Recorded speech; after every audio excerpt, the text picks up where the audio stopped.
Alors, en principe, j'avais prévu une petite série de prédications sur l'épître de Paul aux Philippiens. On verra ça un peu plus tard. C'est-à-dire qu'aujourd'hui, je vais faire une toute petite série qui, en principe n'aura que 2 prédications aujourd'hui et la prochaine fois que je vais prêcher. Ok. Avant de vous donner le thème, avant de vous parler de ça, petite question.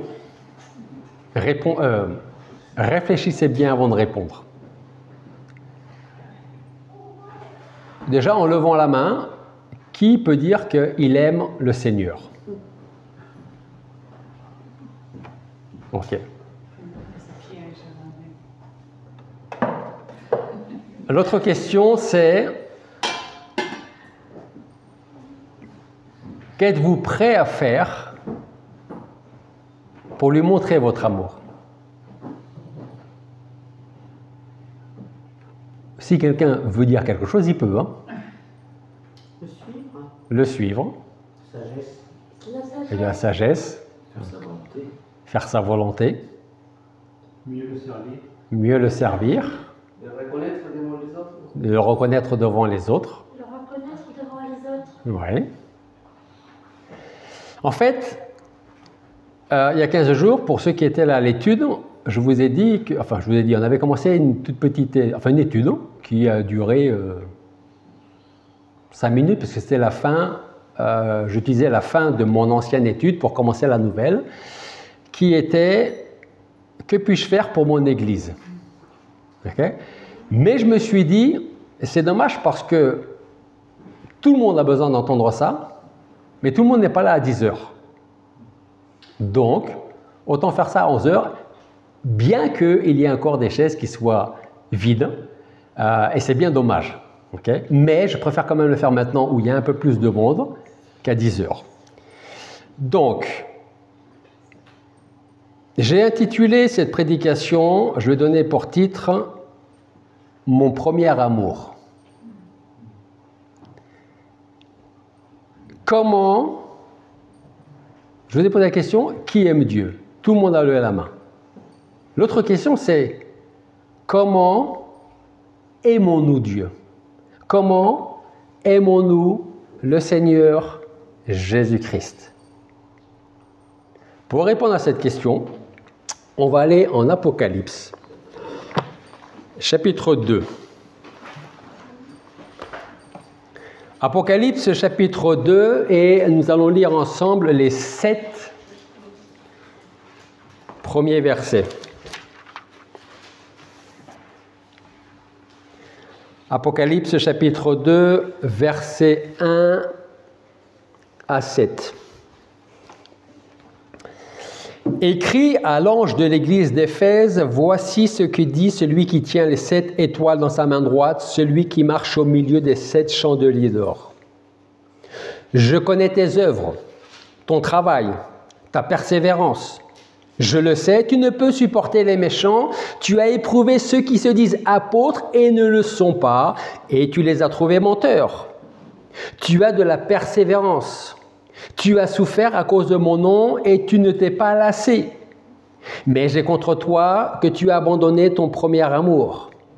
Souviens-toi donc d'où tu es tombé et repens-toi et pratique tes premières œuvres, sinon je viendrai à toi, j'écarterai ton chandelier de sa place, à moins que tu ne te repentes. Cependant, tu as ceci pour toi, c'est que tu as de la haine pour les œuvres des Nicolaïtes, pour lesquelles moi aussi j'ai de la haine. Que celui qui a des oreilles écoute ce que l'Esprit dit aux églises.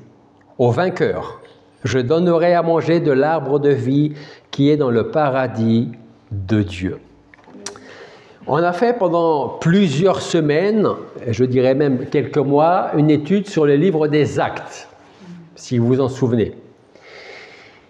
Dans les chapitres 18, 19 et 20 du livre des Actes, nous parlons à un moment donné de l'église d'Éphèse.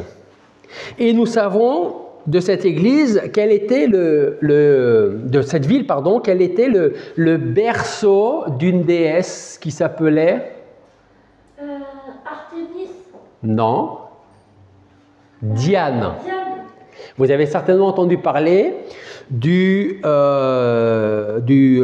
tabernacle, du temple plutôt, qui lui était dédié. C'était à l'époque une ville très importante et dans laquelle je pense qu'un travail d'évangélisation a eu lieu et il y avait de quoi faire. Parce que quand, à un moment fixé dans l'année, on faisait des processions pour aller dans le temple de Diane, la ville d'Éphèse pouvait recevoir jusqu'à 250 000 personnes. Alors ça vous dira peut-être rien, mais c'est à peu près la taille de la Coruña. Ok? Après, vous essayez de penser à une ville en Espagne, Excusez-moi, j'en reviens. Une ville en France de 250 000 personnes, quand habituellement il y a beaucoup moins de personnes. Peut-être comme la ville de Cahors, intramuros, où il y a, j'arrondis un petit peu à la hausse, 20 000 personnes. Ok? Revenons à notre passage en Apocalypse avec le verset 1. Nous lisons « Voici ce que dit celui qui tient les 7 étoiles dans sa main droite, celui qui marche au milieu des 7 chandeliers d'or. » Je ne vais pas m'attarder sur toute l'explication de l'Apocalypse. Quelqu'un d'autre s'en chargera plus tard. Okay? Celui qui a les 7 étoiles dans sa main droite, celui qui marche au milieu des 7 chandeliers d'or, n'est autre que Jésus-Christ. D'accord ? Il est représenté ici comme celui qui marche au milieu de son Église et qui prend soin de son Église. Ce passage nous parle de la présence permanente de Christ dans sa véritable Église. Et je dis bien véritable Église parce qu'il y a des églises où il n'y a véritablement pas le Seigneur dedans. Il est au centre des églises qui le reconnaissent. Il est au centre de toutes les véritables églises qui lui appartiennent.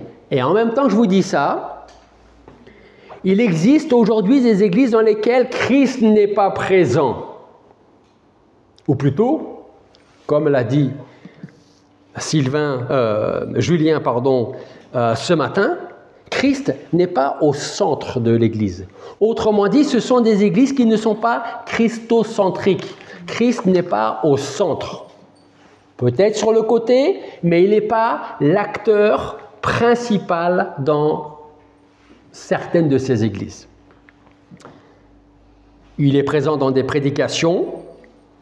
Je pense que de temps en temps, quand même, on parle de lui, de ses œuvres, mais celui ou ceux qui généralement sont au centre des prédications, des études de ces églises qui ne sont pas christocentriques, c'est l'homme, l'intelligence de l'homme, le pouvoir de l'homme. Si tu crois en toi-même, tu peux y arriver.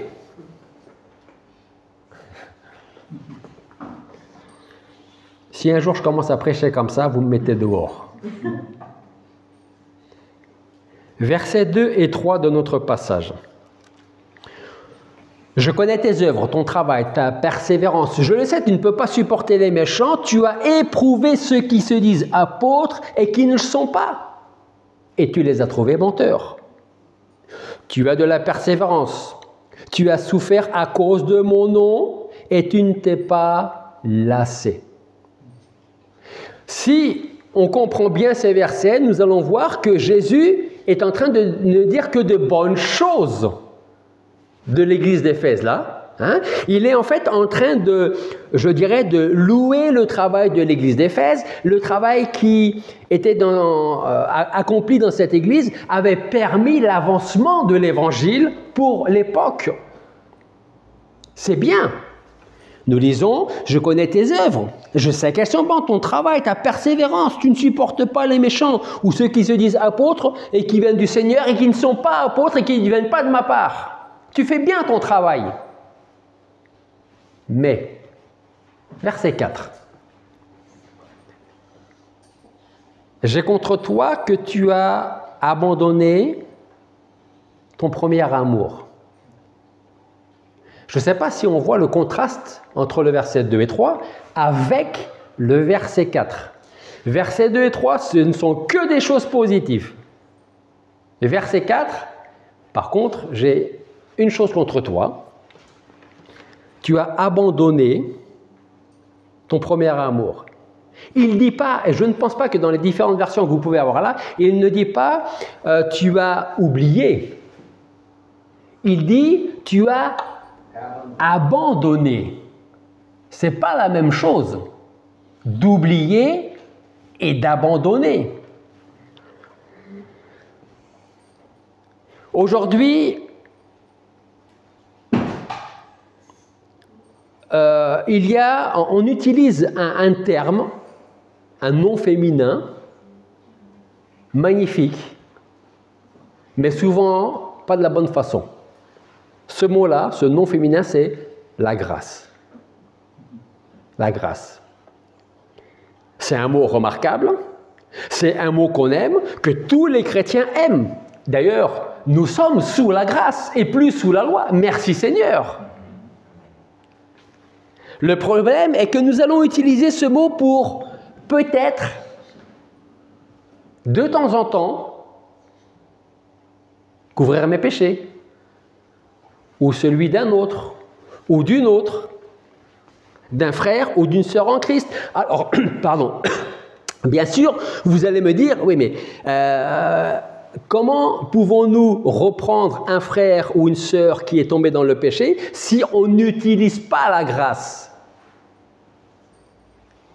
Bien sûr, nous devons utiliser la grâce, mais pas de la mauvaise façon, pas de la mauvaise manière. Que dit Paul en Romains 6, 1? Paul, il dit, est-ce que nous allons continuer dans le péché afin que la grâce abonde? C'est quoi la suite qui dit? Bien sûr que non. Il continue, au contraire, au chapitre 12, verset 1, il dit « Je vous exhorte donc, frères, par les compassions de Dieu, à offrir vos corps comme un sacrifice vivant, saint, agréable à Dieu, ce qui sera de votre part un culte raisonnable. » Et il dit « Ne vous conformez pas au monde présent, mais soyez transformés par le renouvellement de l'intelligence, afin que vous discerniez quelle est la volonté de Dieu, et que cette volonté, elle est bonne, agréable et parfaite. » Est-ce que parce que je suis sous la grâce, je peux continuer à vivre comme si je n'étais plus sous la grâce ou comme si je ne connaissais pas le Seigneur? Parce que seulement j'ai la grâce qui est là? Bien sûr que non. On ne peut pas utiliser la grâce de la même façon avec ceux qui regrettent ce qu'ils ont fait et ceux qui continuent à vivre comme s'ils n'étaient jamais venus au Seigneur. À se demander même s'ils sont un jour venus au Seigneur. L'Église d'Éphèse savait faire un bon usage de la discipline et de la grâce avec ceux qui se comportaient mal et qui étaient repris. On le voit dans le verset 2 et 3 de notre passage en Apocalypse. Là. « Je connais tes œuvres, ton travail, ta persévérance. Je sais que tu ne peux pas supporter les méchants. » Autrement dit, vous les chrétiens d'Éphèse, je sais que vous ne supportez pas les menteurs, ceux qui se disent on est chrétiens, qui vivent comme s'ils n'étaient pas chrétiens. Vous ne les supportez pas, ces gens-là. Et c'est très bien. Tu as de la persévérance, tu as souffert à cause de mon nom et tu ne t'es pas lassé. Dans ces versets, le Seigneur parle de ceux qui sont censés être de bons témoins, de ceux qui sont censés vivre leur vie pour lui et pour l'avancement de l'Évangile. Et vu de l'extérieur, l'église d'Éphèse pouvait sembler comme une église parfaite. Notre église, vue de l'extérieur, quand vous avez quelqu'un qui vient pour une première fois à l'église, peut dire « Elle est super cette église, je suis super bien accueilli. » Et c'est vrai qu'ils sont bien accueillis. Ça, c'est quand on a un œil extérieur.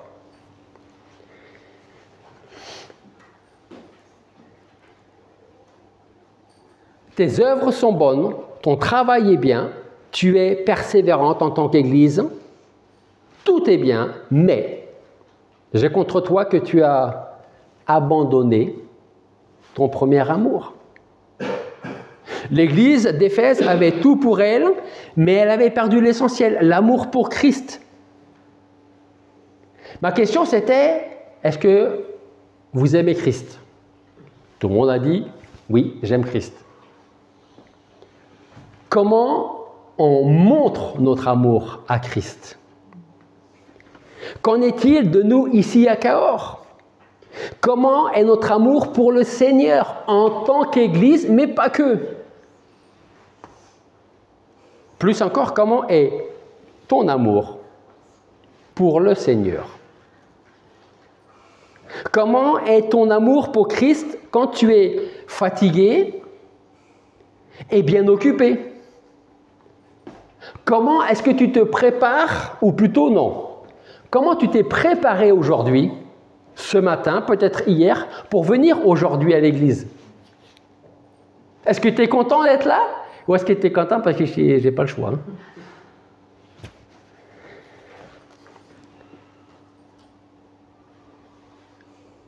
Quelle est notre attitude vis-à-vis de la vie de l'Église?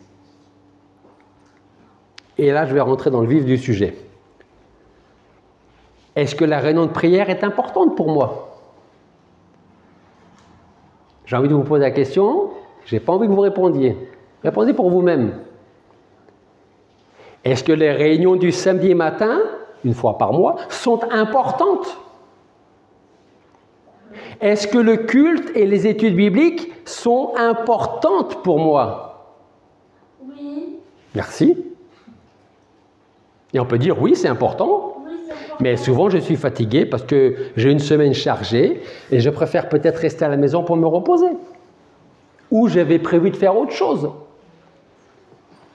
C'est un peu pour ça que je suis déçu qu'il n'y ait pas plus de chaises remplies aujourd'hui. Et je crois que la semaine dernière, vous étiez encore moins nombreux. Hein? Si tout ce que je viens de dire, c'est important, alors on doit s'examiner personnellement pour savoir si c'est vraiment important ou pas. Est-ce que Jésus est vraiment mon premier amour? Quand on commence à fréquenter celui ou celle qui va devenir votre conjoint, Non.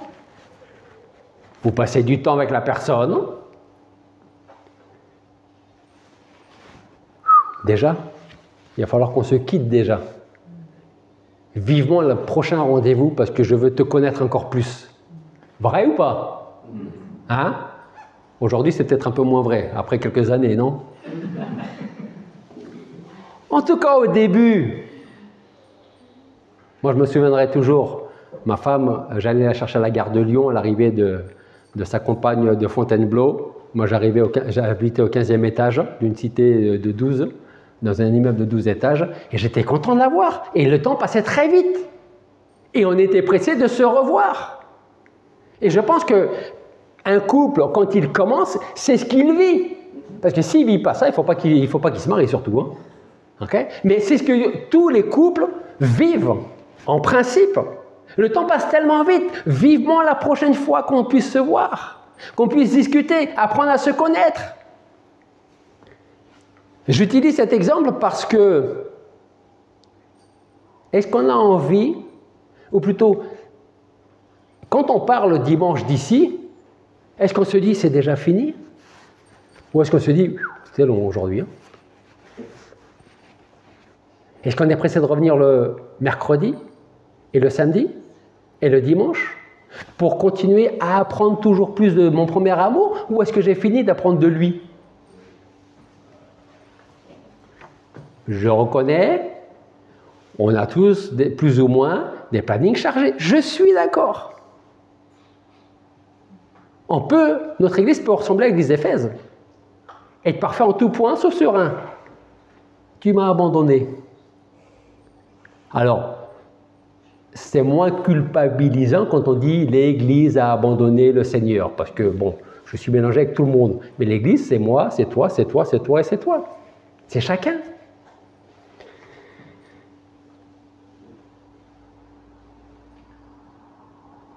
Je pense que nous devrions être de temps en temps comme David qui disait « Comme une biche soupire après des courants d'eau, ainsi mon âme soupire après toi, ô Dieu. Mon âme a soif de Dieu, du Dieu vivant. » Est-ce qu'on a soif du Dieu vivant ou pas? Est-ce qu'on a soif d'apprendre plus, de connaître plus de lui? Avons-nous cette même passion pour le Seigneur? Avons-nous cette même soif que David? Ce même désir d'être dans la présence du Seigneur ici? Alors on peut toujours dire, oui, mais moi quand je suis à la maison, je suis avec le Seigneur aussi. C'est vrai, mais ce n'est pas pareil. Que vous suiviez un culte, une étude biblique en présentiel, en direct, on aime bien ces termes maintenant, présentiel, distanciel, et puis tout ce qui finit en ciel, c'est quand même pas mieux d'être là que derrière son écran. Je ne dis pas qu'un jour, comme c'est le cas de ma femme, qui est malade et qui ne peut pas se tenir debout, si vous ne pouvez pas venir à l'église, vous ne pouvez pas. C'est autre chose. C'est autre chose. Mais est-ce que quand nous avons la possibilité d'être présents à l'église, est-ce qu'on est tout simplement content de pouvoir être présent à l'église?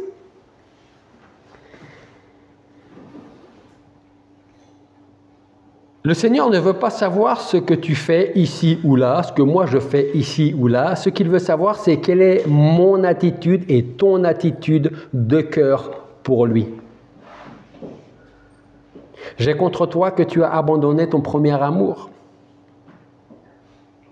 Est-ce que nous connaissons, oui, je pense que nous connaissons, pour ceux qui peuvent dire, moi je connais personnellement Jésus-Christ comme mon Seigneur et Sauveur. Mais je pense que ça peut être un des problèmes de nos églises, de nos vies chrétiennes aujourd'hui. Je suis sauvé, je viens à l'église, basta. Ça suffit. Parce qu'il y en a qui ne viennent pas à l'église. Donc moi, je fais quand même l'effort de venir à l'église. Mais est-ce que ce n'est pas Paul qui dit « Examine-toi toi-même pour voir si tu es dans la foi ». Ne reconnais-tu pas que Christ est en toi? À moins que peut-être l'épreuve ne soit pour toi un échec. C'est ce qu'il nous dit en 2 Corinthiens 13,5. Le vrai passage, c'est « Examinez-vous vous-même pour voir si vous êtes dans la foi. Éprouvez-vous vous-même. Ne reconnaissez-vous pas que Jésus-Christ est en vous, à moins que peut-être que l'épreuve ne soit pour vous un échec. »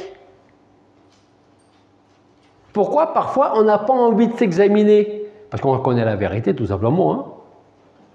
Et si on s'examine vraiment, déjà on se dit qu'on va se perdre du temps parce que je sais de toute manière ce que j'ai fait ou ce que je n'ai pas fait. Mais là, Paul, il dit examine-toi, examinez-vous, Église, pour savoir où vous en êtes. Rappelez-vous des promesses ou des engagements que vous avez pris à l'Église en disant bien que c'est pour le Seigneur que vous le faites d'abord. Comme je le dis souvent, que ce soit Marc ou moi qui prêchons, quand vous venez à l'église, ce n'est pas pour le prédicateur qu'il faut venir à l'église, c'est pour celui qui est prêché qu'il faut venir à l'église.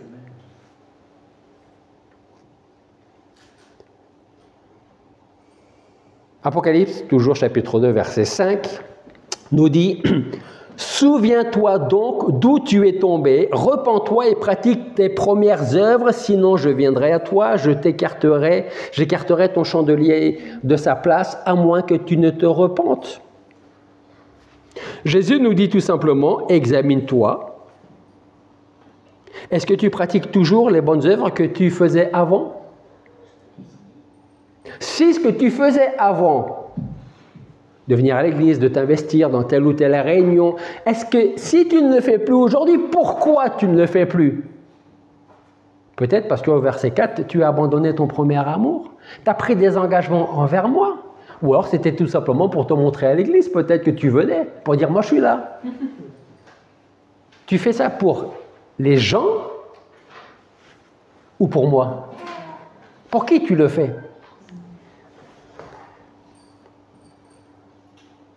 Où est ta relation avec moi? Est-ce que tu veux toujours être à mon service comme tu l'as dit? Continue à faire ce que tu as commencé à faire. Ne t'arrête pas. Si tu ne pratiques plus tes premières œuvres pour moi, si mon Église ne t'attire plus comme avant, alors pose-toi la question de savoir à quel moment tu es passé d'une relation avec moi à une religion avec moi. Vous savez quelle est la différence entre une relation et la religion?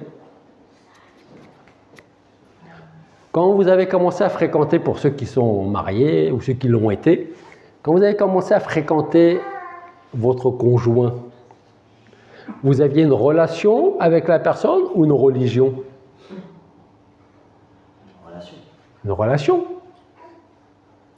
Et le Seigneur nous dit, j'ai une relation, ou plutôt, tu as une relation avec moi ou tu as une religion avec moi? La religion, la différence, c'est que la religion nous parle d'accomplissement. Je fais. Je suis au planning de la crèche, je vais à la crèche. Je suis au planning du ménage, je vais au ménage. Je suis au planning du piano, je vais au piano. C'est ça la religion. La relation, elle, c'est plutôt le dévouement et l'attachement. Et ça fait toute la différence.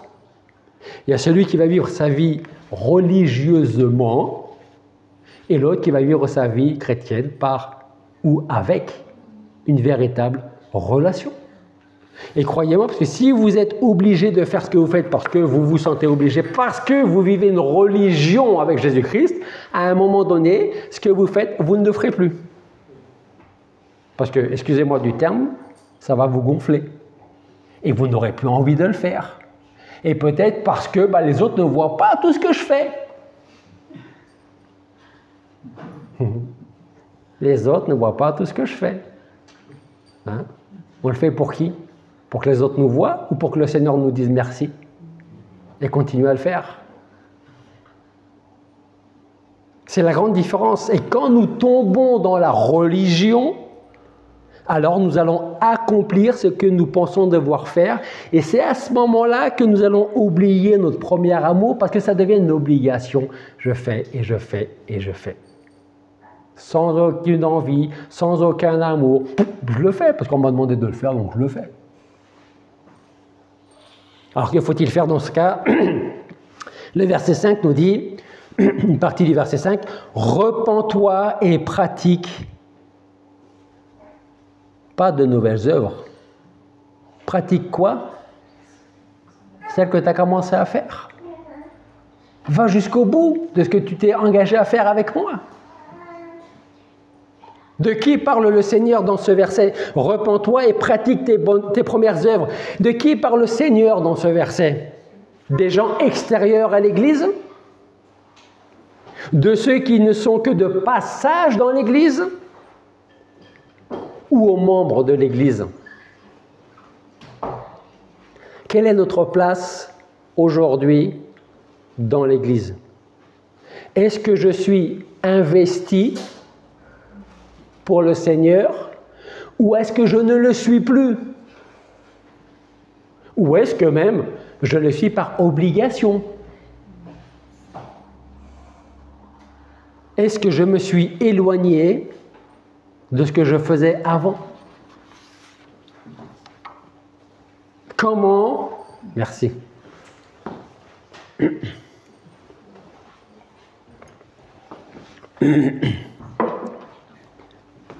Comment aimons-nous le Seigneur? Chacun doit répondre pour lui-même. Vous avez répondu, est-ce que vous aimez Christ? Ça me fait penser à une petite BD, une petite bulle, deux bulles. Vous avez quelqu'un derrière un pupitre et vous avez une grande foule. Et celui qui est là derrière, il dit, qui veut du changement? Tout le monde lève la main. Deuxième question, qui veut changer? C'est bien. C'est ça. La vie chrétienne, c'est pareil. Ça peut être pareil, mais il ne faudrait pas que ce soit pareil. Mais parfois, c'est la même chose. On veut plein de trucs, on veut faire plein de choses, mais que les autres le fassent. Alors peut-être parce que les autres le font mieux, hein? Je ne sais pas. Mais si vous ne commencez pas, vous ne pouvez pas savoir si vous vous faites bien ou pas. Donc dans cette première partie de prédication, dans cette première prédication, je voulais aborder cette idée-là. Est-ce que j'ai toujours un véritable amour pour Christ ou est-ce que j'ai abandonné et est-ce qu'aujourd'hui je vis une vie chrétienne basée sur la religion plutôt que sur une vie chrétienne basée sur la relation? Et Dieu voulant, la prochaine fois, on va voir d'autres thèmes Pourquoi je m'engage, pourquoi je ne m'engage pas, qu'est-ce qui me fait peur, qu'est-ce que je dois faire, qu'est-ce que je ne dois pas faire. Ça, ce sera, Dieu voulant, dans un deuxième temps. Prions. Père Céleste, nous voulons te remercier parce que tu nous fais la grâce d'être dans ta maison ce matin et nous voulons te remercier pour cette parole qui est la tienne. Et comme nous avons pu le voir très, très brièvement avec cette église d'Éphèse, tout était parfait, en tout cas presque, parce qu'ils étaient investis dans leurs tâches, dans leurs œuvres, et pourtant ils avaient abandonné leur premier amour. Alors Seigneur, aide-nous à ne pas tomber dans ce même piège, à être une église qui fait beaucoup de choses, mais qui oublie pour qui ça doit être fait et comment ça doit être fait. Seigneur, merci de parler dans nos cœurs. Merci de nous instruire, de nous conduire là où tu veux que nous soyons. Et je veux te prier pour que si nous avons une religion avec toi, ça soit changé par une relation avec toi. Et que nous ne te mettions pas de côté. Que nous ne soyons pas ici à l'église par obligation, mais par amour, par envie. Pour toujours mieux te connaître et apprendre plus de toi. Merci de bénir ton Église ici, à Cahors. Et c'est en ton nom que nous te prions. Amen.